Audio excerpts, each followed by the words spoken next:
محترم گلاب شاه صاحب قاری صاحب صابره که زحمت کشیدن همین جدول از جور کردن آماده کردن و اینجا در خدمت شما قرار میتن. همین انسان های مخلص و خوب هستن انشاءالله که در درس های ما خوب و یعنی برتریت و خوبی پیدا میشه. عالمه ما شما اول تعریف توحید رو میکنیم. تعریف التوحيد. كيف نعرف التوحيد؟ چه قسم ما تعریف بکنیم توحید را؟ بگیم التوحید هو إفراد الله سبحانه وتعالى في ستة أشياء. در توحید تعریف توحید میگیم که توحید افراد الله یعنی یگانگی الله سبحانه و تعالی است فی ستة اشیاء در 6 چیز. توحید هو افراد الله، توحید یگانگی الله به پښتو کې توحید د الله سبحانه و تعالی یووالی په شپږو شیانو. اولا في ذاته، ثانيا في أفعاله، ثالثا في عبادته، رابعا في صفاته، خامسا في إطاعته أو حاكميته، وسادسا في أسمائه.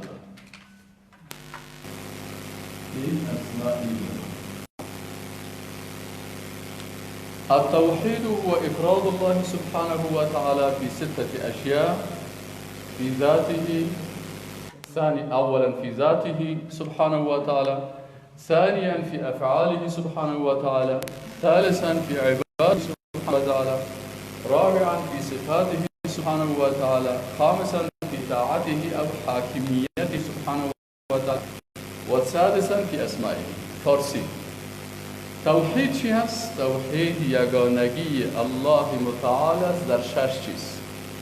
اول در ذات الله سبحانه و تعالی، دوم در افعال الله سبحانه و تعالی، سوم در عبادت الله سبحانه و تعالی، چهارم در صفات الله سبحانه و تعالی، پنجم در اطاعت و حاکمیتش و ششم در نامهایش.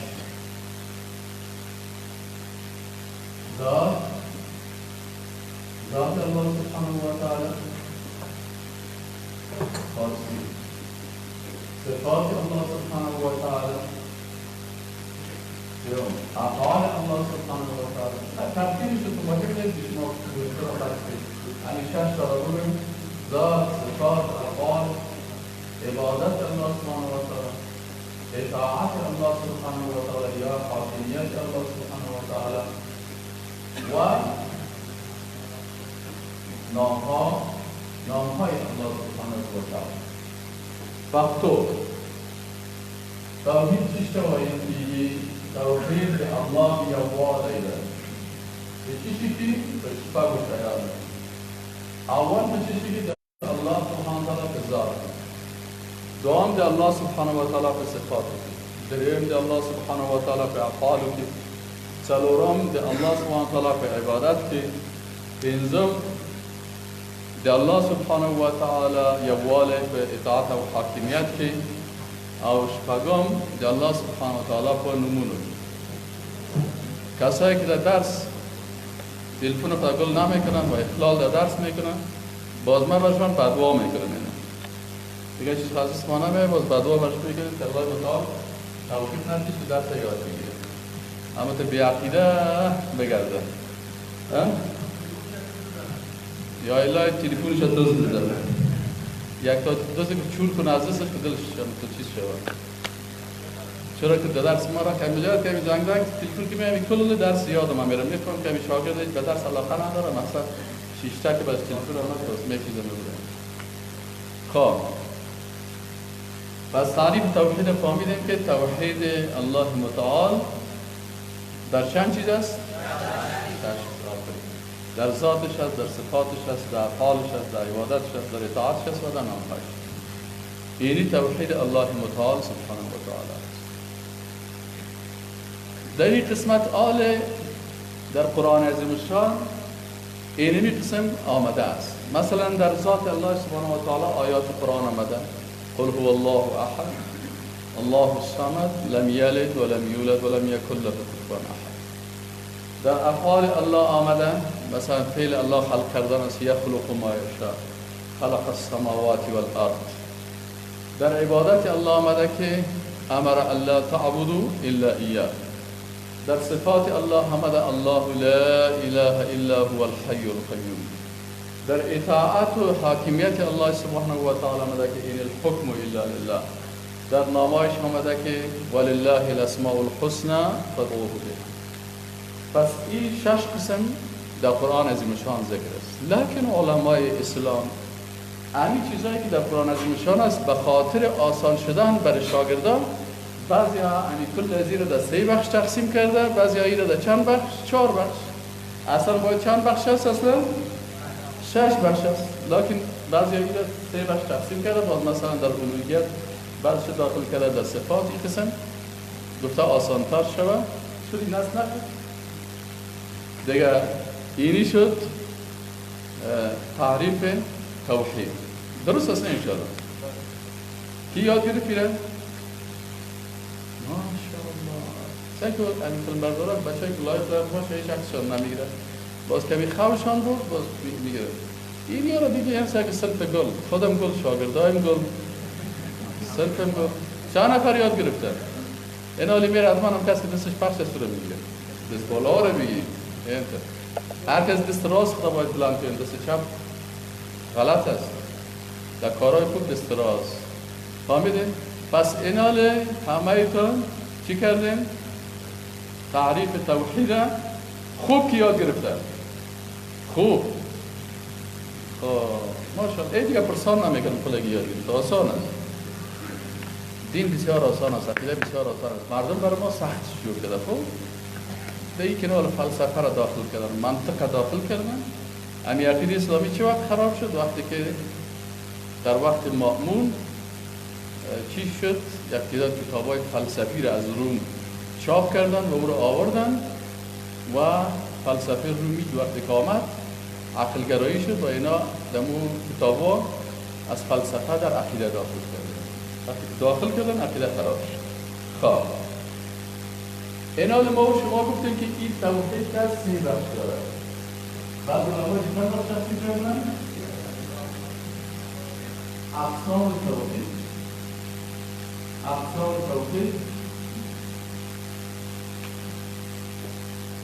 این علما در 3 بخش اساسی تقسیم کردن که یکی توحید ربوبیت بود، دومش الوهیت بود، سومش اسماء و صفات.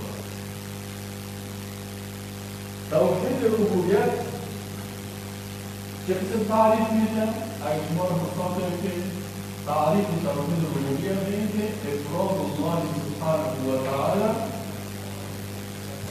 افراد الله سبحانه و تعالی فی افعاله. توحید الربوبیه افراد الله سبحانه و تعالی فی افعاله.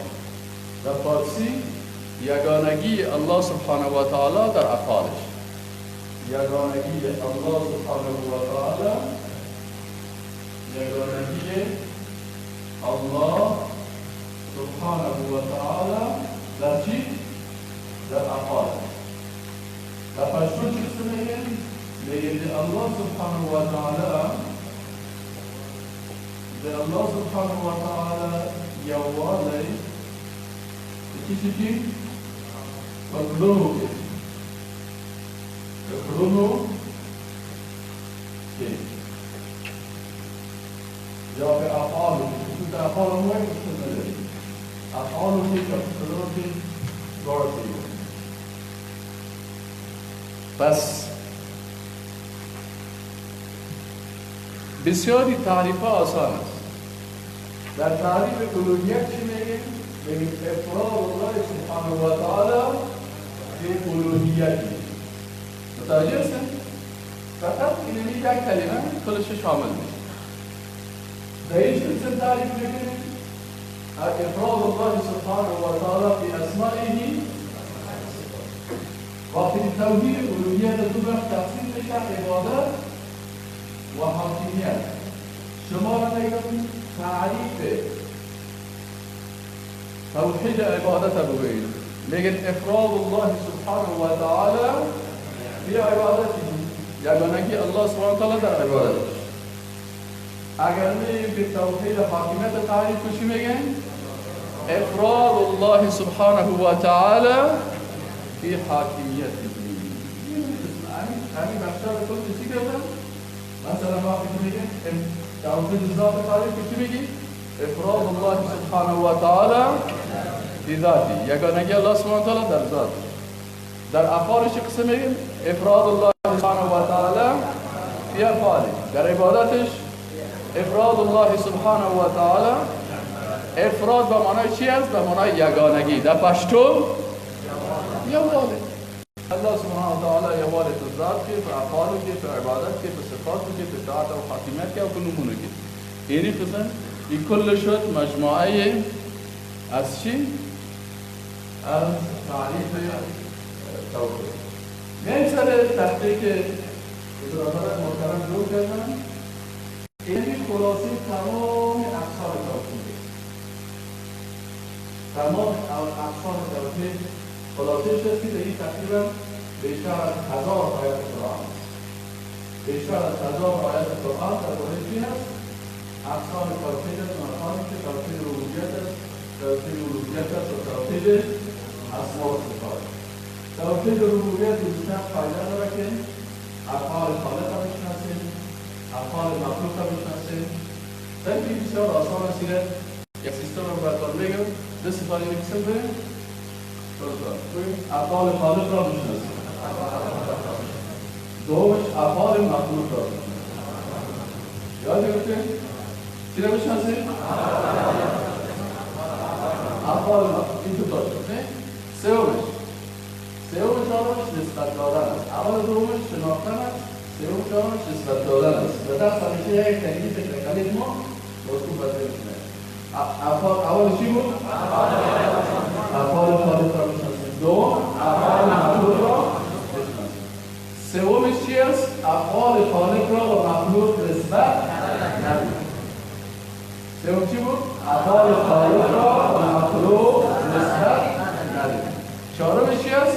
افعال مخلوق را و خالق نسبت ندهیم. یاد گرفتین چهار دارم؟ پنجمیش خواستن و تقاضا کردن است. افعال خالق از مخلوق تقاضا نکنید.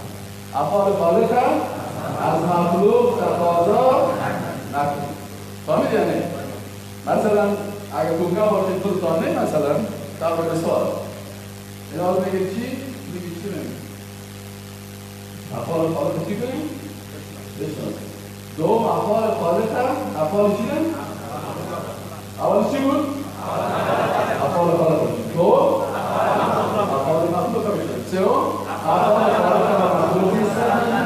چهارم افعال مخلوق و خالق نسبت ندهیم. پنجم افعال خالق از مخلوق تقاضا نکنید. چه شده؟ و ششمیش تشبیه هست. افعال خالق هم با افعال مخلوق تشبیه نکنید. آسان است؟ بیشتر خالی اول است که اینا رو باز هر دانده باید بخواهیم. مثلا افعال خالق هم میکنیم. دوش توحید الوهیت است که توحید الوهیت چند بخش تقسیم شده؟ توحید عبادت. توحید عبادت ما شما رو به نوعات چند قسم است؟ اولش عبادت‌های فکری. اول کدام عبادت‌ها؟ خوب عبادت کنید؟ فکری عبادت کنید. دوم عبادت‌های چی؟ قلبی. سوم عبادت‌های روحانی. چهارم عبارت‌های بدنی، پنجم عبارت‌های مالی. خیلی شرط نامسا وقتی میخواستی درس ببینید اولش عبارت‌های چی بود؟ فکری. دومش عملی. سومش چهارمش پنجمش میشه اقسام عبارت‌های چی؟ توضیح حاکمیت در دو قسم است. یکی تکوینی است و یکی تشریعی. تکوینی که را میگن تکوینی که در تمام کائنات است، در تمام مخلوقات. مثلا در آسمان ها حکومتی کی هست؟ الله. در سیارات کی حاکمیت دارد؟ الله. در روز آخرت حاکمیت از کی هست؟ در جنت حاکمیت از کی هست؟ دوزخ حاکمیت از کی هست؟ کناری حاکمیت چی میگن؟ تکوینی میگه. یعنی الله هم رب العالمین است و هم مالک یوم الدین است. یعنی چی میگن؟ حاکمیت تکوینی میگن. پرنده ها را چندین میلیون قسم پرنده را کی خلق کردن؟ پس در پرنده ها حاکمیت کی است؟ در حیواناتی که با شما در هر خانه میرید حیوانات مختلف را میبینید. این حاکمیت مربوط کی میشه؟ الله میشه. پس ما هم برای ما حاکمیت کی هست؟ دینی برای کی استثاب کرد؟ تو سر دینی نخنده میگیم سر کی خنده میگیم؟ آمده؟ خیلی میکنه. سلام را جزمون کن. من شب و شکر کنم جزمون کن سلام را خیلی میکنه. الله بکنه. اینا دیگه نشد بکنه نکو. ولی مجموع بیم چی کن؟ خیلی میدید که آلان ما آفرین بازنال تو پاک تو پاک بکی برای با پاک تو پاک پس بیاد دست گرد داد خیلی اینا چی شد؟ یه حاکمیت چی شد؟ تکمیلی باید نمید حاکمیت تکمیلی باسانی درباره چی هست؟ کائنات مخلوقات جامدات، مایعات، گازات و کلش حاکمیت کی هست؟ حالا ارسطو میفهمید که شعوره فرموله آقا میکنید ارسطو میکنید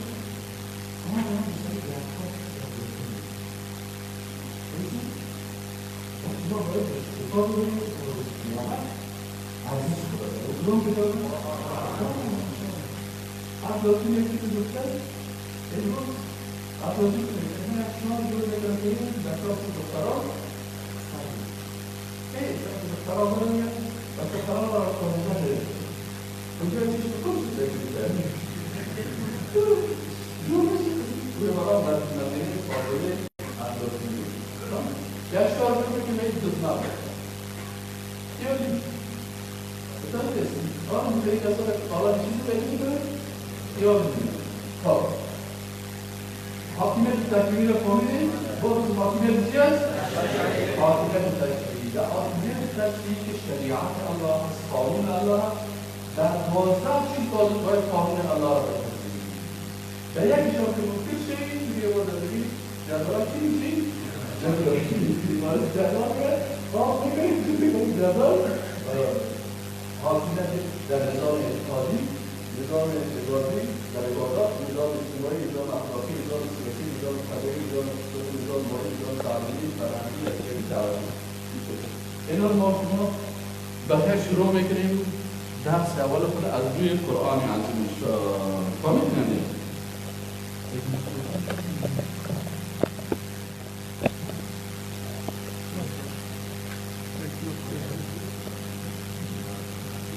اون پرسید عربی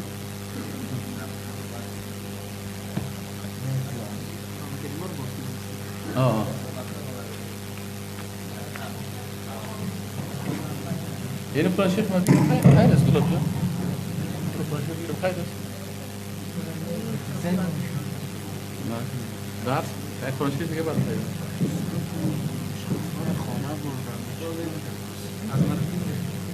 باز چی شدون؟ لحظات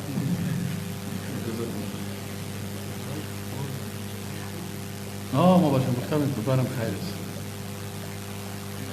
قرآن شریف ها را که بعضی کسا دوستان خانه بردن در خانه خود ماندن گناهکار شدن باید قرآن شریف همراه خود نبرین گفتن اینجا مسئولین گفتن که اینجا با درس های تفسیر دیگه هم هست همینجا استفاده بکنیم و اگر کسی مجبور میشه که ببره هم باید چی کنه باید پس بیاره در پیشش باشه. اگر کس قرآن شریف برده باشه در خانه خود مانده باشه مرتکب یک حرام شد، چرا برش اجازه نیست. میگه که برده در خانه خود بانه که اجازه بود؟ گفتیم شما از اجازه ما اجازه نبود که بانی. گفتن اگر کسیتان خانه میبرین باز اونجا هم در یادداشت هایتان نمیگیرین ببرین، اما یک در اونجا بانین. خب بسم الله الرحمن الرحیم، الحمد لله والصلاة والسلام علی رسول الله صلی الله علیه و سلم. برادرای محترم، خواهرای عزیز، درسایی را که از قرآن عظیم‌الشان شروع میکنیم. اول چیزی که در اینجا مهم است همین فهرست سوره ها هست. در صفحه آخر، در صفحات آخر قرآن شریف همینجا چی میباشن؟ فهرست میباشن. یعنی شما کوشش کنید اگر میخواین که مثلا خوب قرآن شناس شوید و قرآن شریف خوب یاد بگیرین، سعی و تلاش کنین که امی سوره های قرآن رو بفهمین که مثلا کدام سوره در کدام سپاره هست، یعنی زود پیدا کرده بتونین.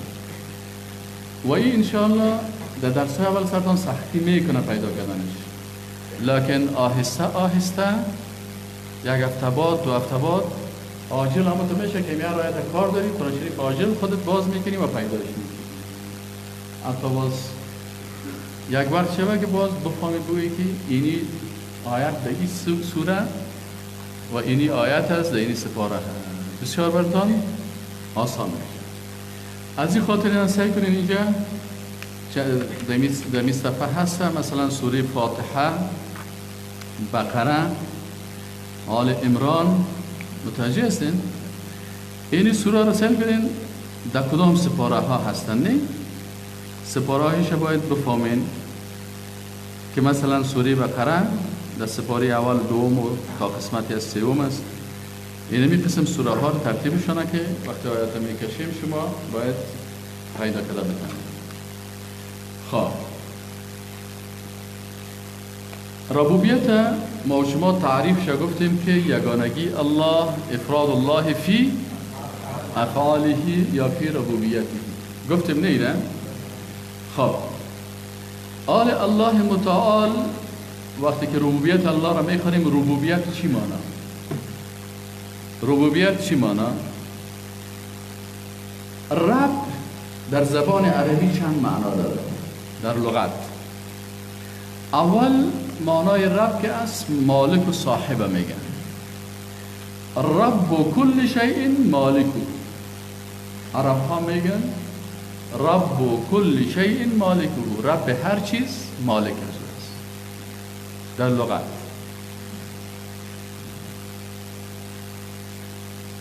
شما میگید که آیا مثال از این در قرآن عظیم‌الشان هست؟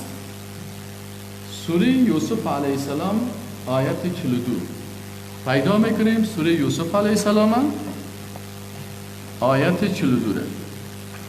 سوره یوسف علیه السلام تقریبا در سپاره 12 هست. در سپاره 12 و 13، در بین 12 و 13 کمش در 12 است و کمش هم در 13 است. در سوره یوسف علیه السلام آیت 42 کاش که قاری صاحب اینجا که من میشیش همین رو خوانده میرفت. مثلا آیت 42 یک چوکی هم میبود و میبودیم کدام کس اگر یک گلاب جان اگر چوکی باشه همینجا بونه که قاری صاحب که من بشینه.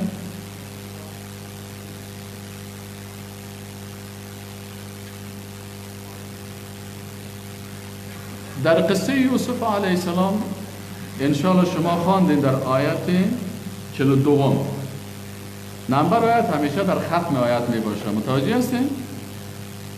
42 در ختم آیت قانونش است که آیت همیشه در ختم آیت می باشه نمبرش.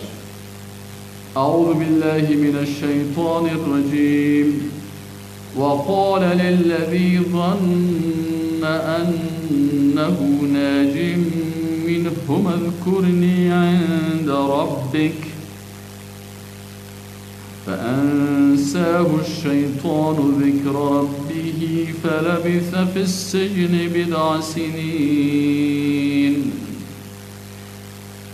وقال و گفت یوسف علیه السلام للذی به او کسی که ظن گمان کرد انه ناج منهما که او در بین ازیا نجات پیدا میکنه. حافظی که سر خود اعتبار داشته باش که میایت بگویم باز اینجا زود بخوانه کی هستن؟ هست تو کسی که بیا پلیس اونجا بیشی خیلی قرآن شریف تان بیاد.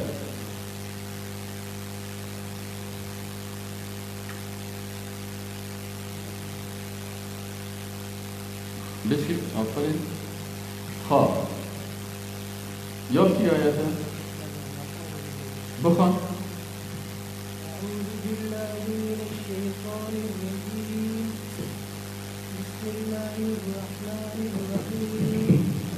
وقال للذي ظن أنه ناج منه اذكرني عند ربك فأنساه الشيطان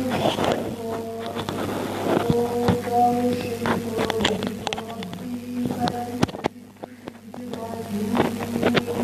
جزاك الله خير. جناب الجمهور شما خواهید خیلی سخنه شدید.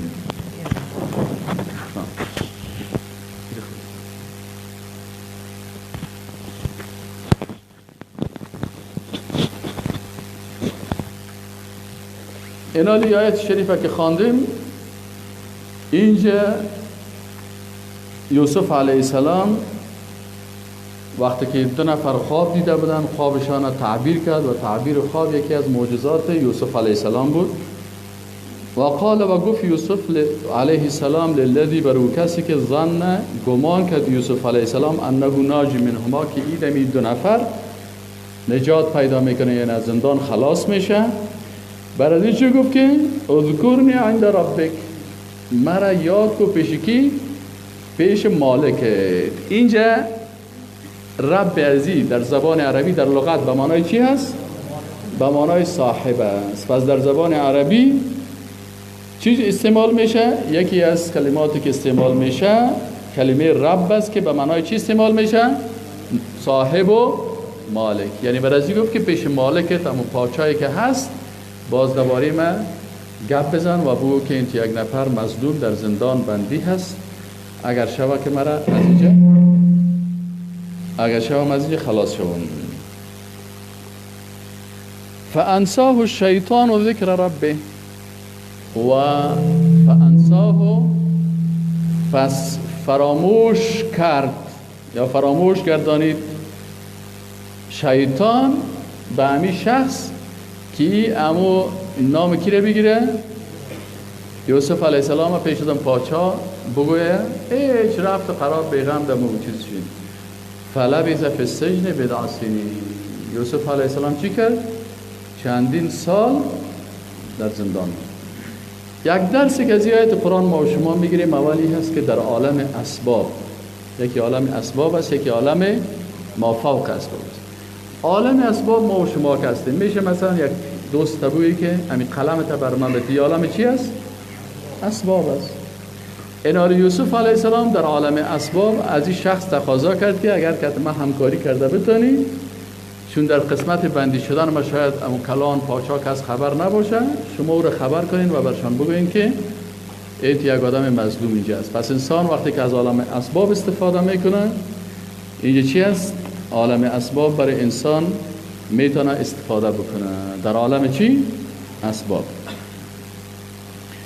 دوم نقطه ای است که وقت قسمت انسان نباشه ولو که بر پیش پاچا هم واسطه پیدا کنی زندانت چی میکنی؟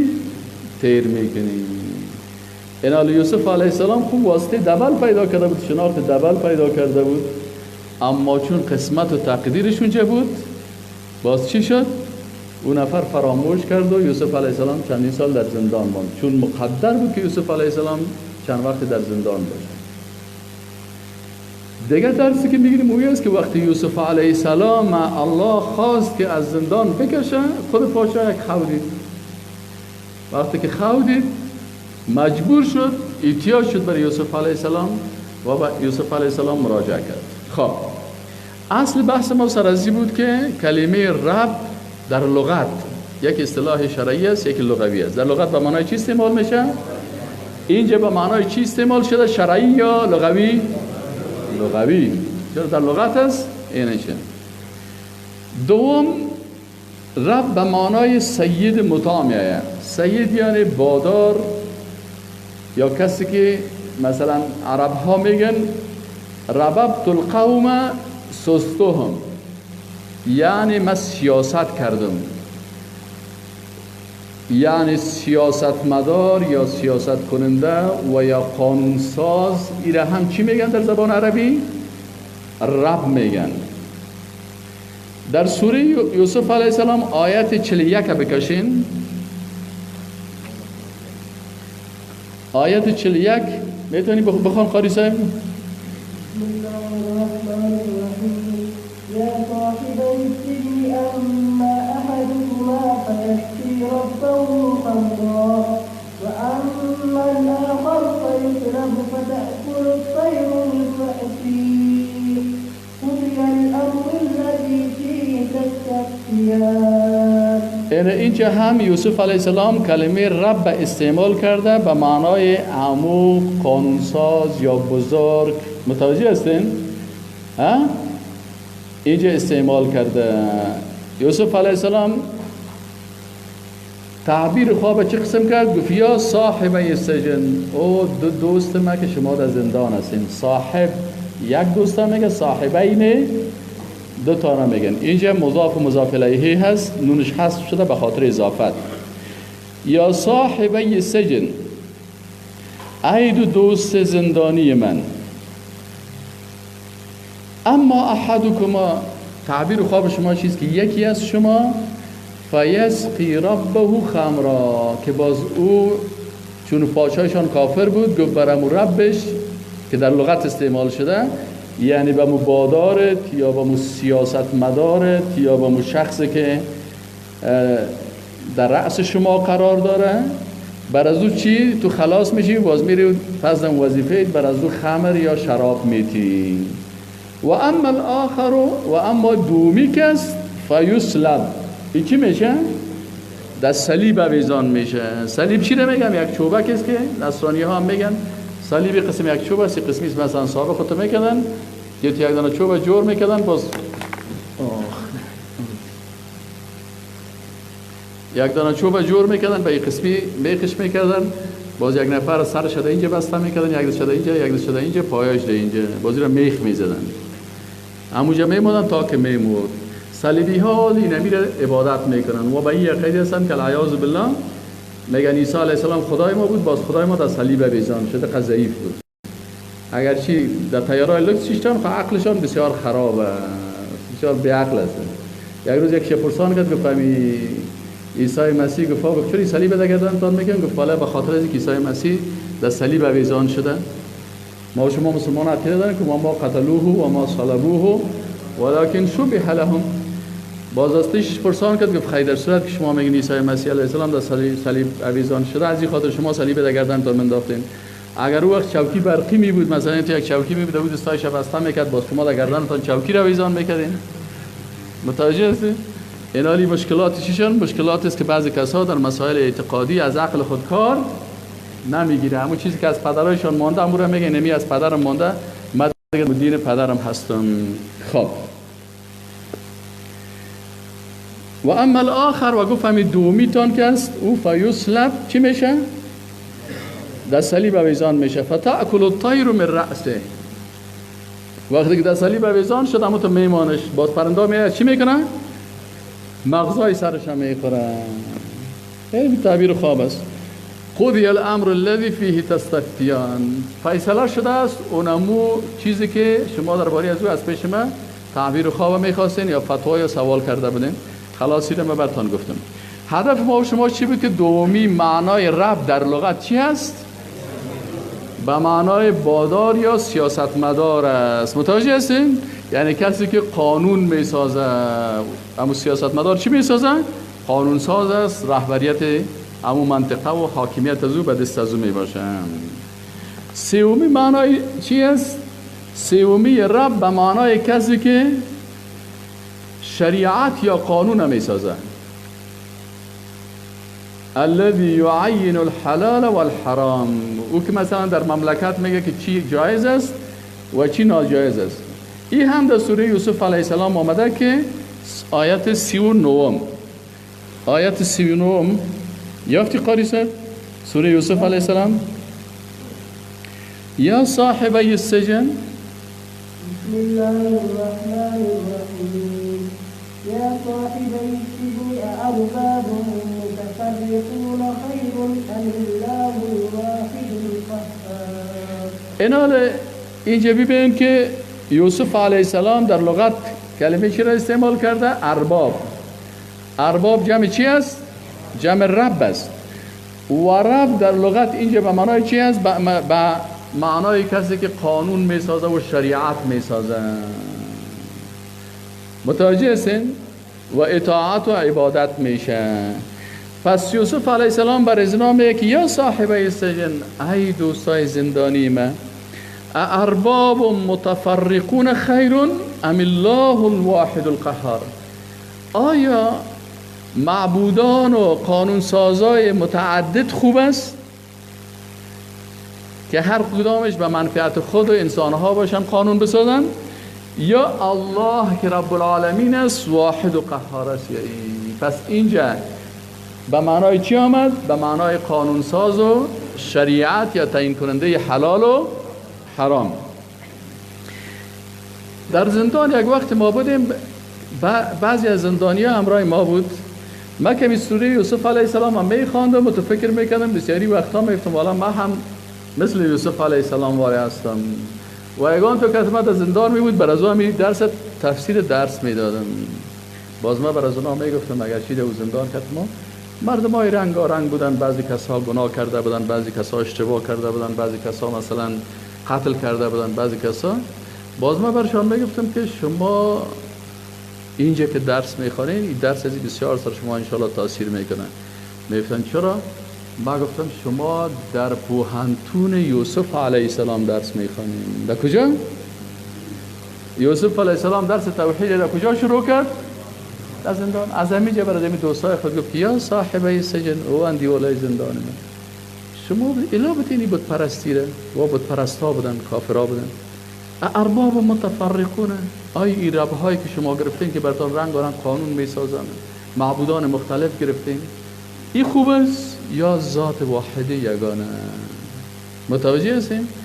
گفتم این زندان که هست با انتون یوسف علیه السلام است و استادای از این کسایی که در زندان استادی کردن، امام ابو حنیفه رحمت الله علیه است، امام ابن تیمیه رحمه الله هست که کتابای خود کلش در زندان نوشته کرده، بسیاریش اکثریت شد.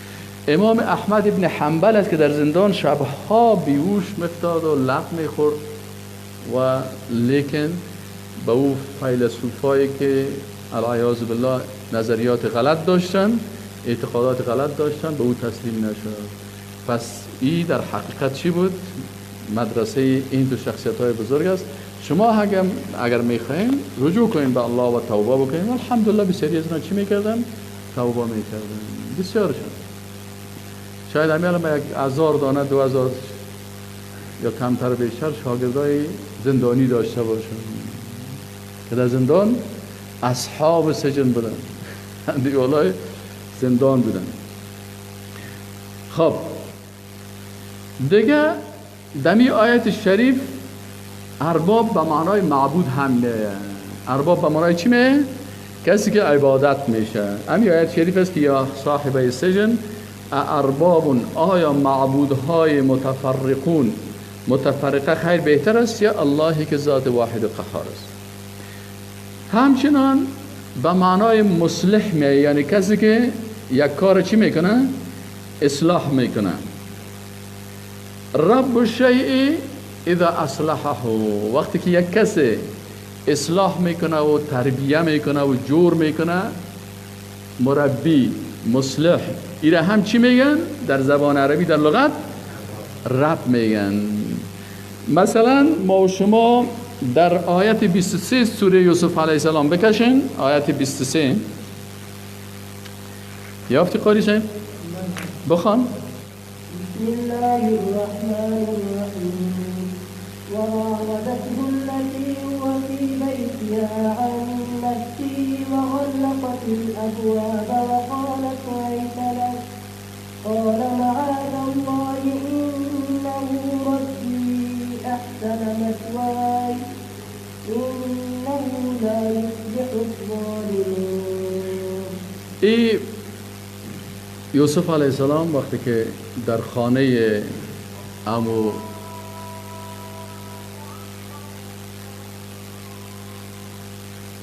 خیر بینال اگر 50 تا موبایل 50 آسان بته صحیح نه؟ انشاءالله 50 آسان هم بشنید ثواب ما زیاد میشه. درس که باز میمون یعنی حالا دیگه طرف شروع شد. خیر بین آن چند دفعه گفتم موبایلاتون چی کنین؟ گل کنین. این شاگردایی که گپ استاد نمیکنه ایده باز آخ میگن. آخ کی؟ استاد. یکی آخ استاد هم به جای پدر است نه؟ اینا یگانه که آخ پدر و مادر است، یکی آخ استاد است. یک شاگردم از 20 سال میشه ما رو آخ کردیم. یک روز اشار دیدم که من بیا استاد یک آیسکریم بودم مرا می از آخ خلاص کنم. مادر یک آیسکریم آخ هستی گفتم بده. آزارش میتون. خب اینال آیت شریف درباره ازی بود که وقت در اسلام که است بچه خواندگی و دختر خواندگی نیست، حرام است. چرا بچه خواندگی و دختر خواندگی و بیادر خواندگی و پدر خواندگی اینا نیست؟ به خاطر که نامحرم وقتی که در بین خانه آوردی حتما چی پیدا میشه؟ مشکلات پیدا میشه. این امی صدراعظم مصر میاره یوسف علیه السلام. یوسف علیه السلام بسیار جوان زیبا هست و خانم ازی خانم صدراعظم است، زن کافر و بتپرست و عیاش است. مسلمان شدنش در قرآن و سنت ثابت نیست. در حقیقت های قرآنی نباید ما شما از دل خود قصه را جور بکنیم و از دل خود بگوییم که این مسلمان شده باز یوسف علیه السلام که یک زن زناکار، در حالی که یوسف علیه السلام یک پیغمبر چی است؟ معصوم است. قاری صاحب شما برین، یک قاری صاحب دیگر بیاین. قاری صاحب در مریض آمد بخند تصفیشان یکی دیگر بیاین. خیر برین شما برین. یک قاری صاحب دیگر بیاین. نوبت شما خیر است. ما خوبی از در ما سختی میاد، در شما سختی میده. اینال وراودته التي هو في بیتها. آل ای خانم چی کرد؟ مراوده چی نمیگن؟ یعنی مطالبه به چالبازی، یعنی با چال و نیرنگ از یوسف علیه السلام مراوده طلب کرد. التي او خانمی که هو یوسف علیه السلام فی بیتها در منزل زنا بود. عن نفسه یعنی مطالبه کرد از نفس یوسف علیه السلام، گفت که با من نزدیک شو پیش ما بیا. و غلقت الابواب و دروازه ها را چی کرد؟ غلق چی میگه؟ که خوب غلقت الابواب دروازه را خوب و متماکن بسته کرد. و قالت حیت لک گفت آل دیگه پیش ما بیا. قال یوسف علیه السلام گفت معاذ الله اعوذ بالله من الشیطان الرجیم. من به الله پناه میبرم. چی گپ زشت تو میگی؟ انه ربی یقینا که امی شوهر تو در لغت استعمال میکنن. ربی چی گفتی میشه؟ رب به معنای چی است؟ تربیه کننده ایم است، مربی ما هست. من خورترک بودم در خانه ازی که ما کمک کرد، انسانیت کرد، اخلاق کرد. بلا در پسش اگه کافر هم بود کفرش به خودش، لکن من خیانتش نمیکنم چون در خانهش من رو وقت تربیه کرده و شریعت یوسف علیه السلام مخصوص اونا بود دیگه. متوجه هستین؟ انه ربی یعنی او تربیه کننده ما هست، اصلاح کننده ما هست. مرا مثلا در قوه احسن مثوای بسیار خوب مرا تربیه کرده. انه لا یفلح الظالمین. یقین داشته باشین که انسانهای ظالمی که تجاوز میکنن بالای ناموس مردم اینا کامیاب نمیشن. پس اینجا هدف چی بود؟ هدف ما اینجا ای بود که کلمه رب در زبان عربی به معنای چی استعمال میشه؟ مصلح استعمال میشه. خب عالمین توحید ربوبیت در اصطلاح ما و شما گفتیم توحید ربوبیت در اصطلاح چی هست؟ افراد الله سبحانه و تعالی فی افعاله. یگانگی الله در چی هست؟ در افعالش است. خب اولین فعل الله متعال خلق کردن است. میگیم افراد الله سبحانه و تعالی بالخلق. یگانگی الله هست، یعنی انسان مؤمن موحد کسی است که تمام افعال الله را به یگانگیش بشناسه و کسی را در افعال الله شریک نسازه. در کدام آیت است؟ در سوره بقره آیت 21 ما میخوانیم. سوره بقره او دومی سوره هست بعد از سوره فاتحه. سوره بقره میه و آیت 21 بقره را قاری صاحب بر ما میخوانم. بسم الله.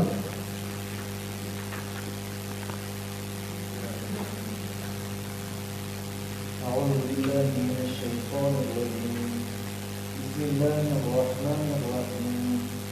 يا أيها الناس اعبدوا ربكم الذي خلقكم والذين من قبلكم لعلكم تتقون. بخوان دیگه شما بخوان. الذي جعل لكم الأرض فراشا والسماء بناء وأنزل من السماء ماء فأخرج به من الثمرات رزقا لكم فلا تجعلوا لله أندادا وأنتم تعلمون. درست خواندن قرآن و تلفظ کردن قرآن عظیم شان این فرض از بالای هر مسلمانی که قرآن تلاوت میکنه. مثلا در اینجا در بنا، در سما، من السما و ما، این 4 کلمه مد متصل آمده که را مد واجب میگن. 5 حرکت باید چی شود؟ کش شود. الذي جعل لكم الأرض فراشا والسماء بناء. متوجه شده؟ بگید والسماء بناء. چند حرکت؟ واجب است. وأنزل من السماء ماء فأخرج به من الثمرات رزقا لكم فلا تجعلوا. در جیم اینجا چی هست؟ قلقله صغرا. فلا تجعلوا لله اندادا وانتم تعلمون. اینی قسم قرآن خواندن فرض سر هر مسلمان. اگه قاری صاحبا اینجا میخوایم به خاطر از اینکه ادغام و اخفا و گپا را کلش چی کنن؟ مراعات کنن که دیگر از اینا یاد بگیرن. یا ایها الناس اعبدوا. اینجا یگانگی الله را در خلقتش بیان میکنه. وحدانیت الله را در چی؟ در خلق کردنش. اگر در سوال امتحان آمد که مثلا یا ایها الناس اعبدوا ربکم الذی خلقکم، یا آیت قرآن در کدام بحث عقیدتی را بحث میکنه؟ شما میگین که یگانگی الله را در چی؟ در خلق نمودنش بیان میکنند. یا الله یا والی په خلق اولو که بیانهی. یا ایها الناس، ای مردم، یا ایها الناس، ای خلقو، اعبدوا ربکم، عبادت کنید ربتان را. تاسو د خپل رب عبادت وکړئ. الذي، هغه رب چې یو صفتی څه ده؟ او پروردگار که یکی از صفاتش چی است؟ افعالش چی است؟ خلق کننده هست. او شما را خلق کرده. والذین من قبلکم، و کسانی را خلق کرده که قبل از شما بودن. یعنی هغه خلق کرده چه تاسو نمخکیو. لعلکم تتقون، شاید که شما در جمله متقیان داخل شوین. اگر شما عبادت حقیقی را به خالقتان بکنین، شاید که شما چی شوین؟ با تقوا شوین. آل شما میرین بت‌ها را، قبرها را، مخلوقات را، درختها را این عبادت میکنین. الله متعال میگه که خالق کی است که مستحق عبادت است؟ الذی جعل لكم الارض فراشا. این زمین مثل فرش بر شما هموار ساخته. خب اگر کرویان باشه بر تو معلوم نمیشه، اگر بیضویان باشه بر تو معلوم نمیشه. تو هموار در راه میری، نه حرکتش احساس میکنی و نه کلولگیش. متوجه هستی یا نه؟ اگر تو یخمالک واره میبود، توپ واره نشانت میداد، خطا میخوردی. لکن فرش واره بر شما جور کردن. و السماء، و آسمان رو چی کرده؟ بنا، مثل یک سقف جور کرده. و انزل من السماء ما، و از آسمان از بالای سر شما. سما همیشه در زبان عربی میگه کل ما یسموک فهو سما، هر چیزی که بالای تو هست و چی هست؟ سما هست. یعنی از ابرهایی که در آسمان هست در بالا هستن بر تو چی نازل کردن؟ آب را. اینی خالق است. فاخرج به من الثمرات رزقا لكم، پس خارج کرد به واسطه همین آب از باران ها از میوه ها حاصلات کشتزارها و درختها و نباتات که است بر شما چی است؟ فلا رزق است، روزی هست. فلا تجعلوا لله اندادا، پس اگر شما واقعا عاقل هستین از عقلتان استفاده میکنین به امرای این خالقی که خلق کننده هست، خالق آسمان ها و زمین است، خالق آب و خالق زمین و خالق نباتات است، پس بر از اینا چی نکنین؟ فلا تجعلوا لله اندادا و انتم تعلمون، در حالی که شما میدانید. خب دیگه آیت قرآن میگه که الله الذي تساءلون كان عليكم رقيبا. اینجا در این آیت شریف اول الله متعال میگه یا ایها الناس. وقتی که الله متعال میگه یا ایها الناس، از این ما چی درس میگیریم؟ یعنی انسان مسلمان باید از هر آیت قرآن درس میگیره. درس اولی که میگیریم این است که الله متعال وقتی کلمه ناس استعمال کرده به این معنا هست که پیام قرآن پیام جهانی است، به تمام بشریت است، مخصوص کدام قوم، کدام قبیله، کدام قاره، کدام ولایت نیست. یا ایها الناس، ای مردم امریکا، ای مردم آسیا، ای مردم اروپا، ای مردم افریقا، ای مردم انتارکتیکا، ای مردم استرالیا، و کل دینا خطابه. برای چی میگه الله متعال؟ اتقوا ربکم، بترسین از ربتان، الذی و ذاتی که خلقکم، شما را خلق کرده. از چی شما را خلق کرده؟ من نفس واحده، از یک نفس که او آدم علیه السلام بود. پس کل مخلوقات از کی خلق شد؟ پدر کل ما شما کی است؟ آدم علیه السلام است. این آیت قرآن رد میکنن نظریات کافرایی را که اونا نظریات مختلف میتن. بعضشان میگن که اصل انسان شادی هست و بعضش میگن اصل انسان حیوانات است و چطور است. الله متعال میگه که شما او رب بکش شما را از یک انسانی که آدم علیه السلام خلق کرد و خلق منها زوجها، و از قبرقه آدم علیه السلام که خلق کرد همسرشون. اینا زنها چرا با عزت هستن؟ کلشان پیغمبر زاده هستن. از چی پیدا شدن؟ آدم علیه السلام از خاک پیدا شد و بعد از اینکه آدم علیه السلام پیدا شد از قبرقه آدم علیه السلام کی پیدا شد؟ اینا خانم ها خوب هستن یا ما و شما؟ ما و شما خاک زاده هستیم، باید خدا خاکی خیل بگوییم. اونا چی باید بگوییم؟ پیغمبر زاده ها. اصلا سیدا اونا هستن. خانم ها را زیاد احترام کنیم به خاطر که اونا سید هستن، پیغمبر زاده هستن. صحیح؟ آیت قرآن هم میگه. خب و بث منهما، لکن خالق اردوشان کی بود؟ الله سبحانه و تعالی. و بث منهما رجالا كثيرا و نساء، و منتشر نمود، یعنی از اینا خلق کرد الله متعال از آدم و حوا علیهم السلام رجالا کثیرا و نساء، مردای زیاد و خانمهای بسیار زیاده. بعضی کسا میگن نام زنها در قرآن آمده، همین نساء چی هست اینجا؟ این زن دو عزت داد. اول که پیغمبر زاده ساختش، دوم هم کلشان ذکر کرد در قرآن عظیمشان. واتقوا الله الذي تساءلون به والارحام، و بترسین از الله الذی و ذاتی که تساءلون شما سوال میکنین بهی به نام از او. وقتی که بتون این مشکل پیدا شوند باز چی میکنین؟ به نام الله میگین به خاطر الله این مشکل مرا حل گویا شد. والارحام واتقوا، همچنان شما مردم همین قسم که از الله میترسین، از چی هم بترسین؟ از قطع صله رحم بترسین. یعنی باید قطع اقاربتان، قطع مسلمانان و مؤمنین، قطع صله رحم نکنین که قطع یک مسلمان گپ نزنی، سخن نگویی، جنگ در جنگ باشی. ان الله کان علیکم رقیبا، یقینا که الله متعال بالای شما مراقب است. من فکر میکنم وقتی درس ما پوره هست. سبحانك اللهم و بحمدک اشهد ان لا اله الا الله استغفرك.